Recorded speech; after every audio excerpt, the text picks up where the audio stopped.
Hi guys, this is Dave for the DreamPod 9 videos channel. I'm talking about Heavy Gear Blitz, the beta rules coming out in July of 2014. You're going to talk a little bit about the tokens you need to play the game. Well, when you're playing a game of Heavy Gear, you don't need actually a token on the model every time.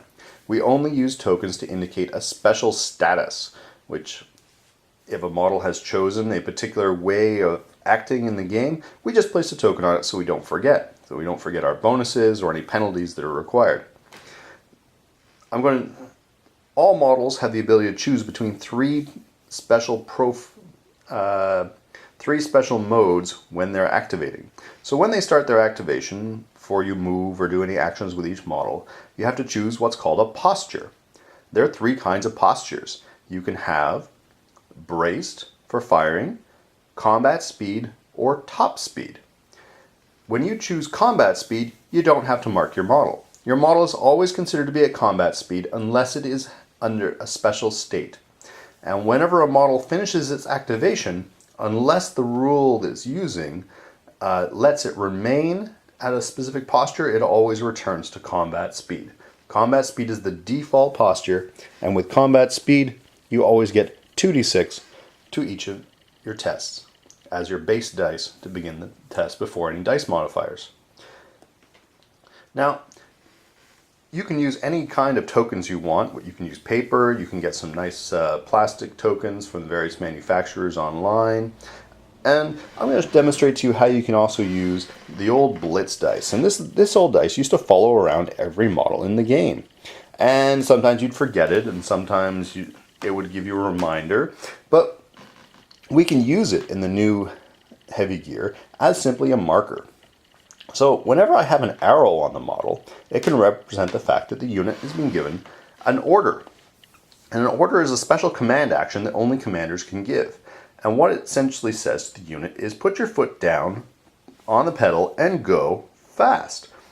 And what it means is your model can go fast and remain fast and keep a defensive bonus, which is useful for when you're trying to cross the table and survive getting across the table. So if a model is using the full speed order, I can place a token on it, and I'll just place an arrow because it doesn't really change.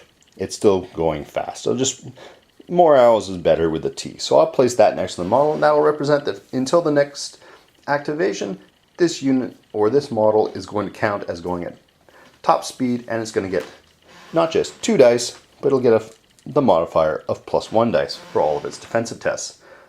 And then you'd add any additional dice for any cover that counts, etc. If, on the other hand, I wanted this model to do a standby action, which is an action where you use the braced posture, but you maintain your actions, I could do this. I could place the stop next to my model, or another token indicating the same. And then what I'd also do is maybe leave one or a dice, or in this case, for myself, I like to use a couple of small dice. A heteroi has 2 actions, so I'll leave 2 small dice next to it. That'll indicate that it's used 2 actions to go on standby. It can use these actions to do reaction fire, do snap fire, do a fire back at somebody who attacks it, or it can use those dice to use an action bonus, such as it can discard one of these dice, or as its action, as it were. These are called standby tokens, and it would get an extra dice onto any test. So if you want to be sure that that big tank round, you're going to avoid it, you can try to add 1 or 2 extra dice to your test. The last one is right here. It's the shield. So in this case, if I was choosing to go hull down, I might place that next to the model and say, okay, this model counts as hull down. You can be hull down in different postures, but hull down improves your pilot skill, so it makes it much easier for you to use those extra dice you have to defend against attacks. It's very useful for models with multiple actions, because one action can be used to go hull down, and another action can be used to shoot your weapons. Now, that's the use of the blitz dice. You can use any tokens you want, whether they're clear plastic, a little bit of foam cut up, a piece of paper. Whatever you do, try to be consistent about it.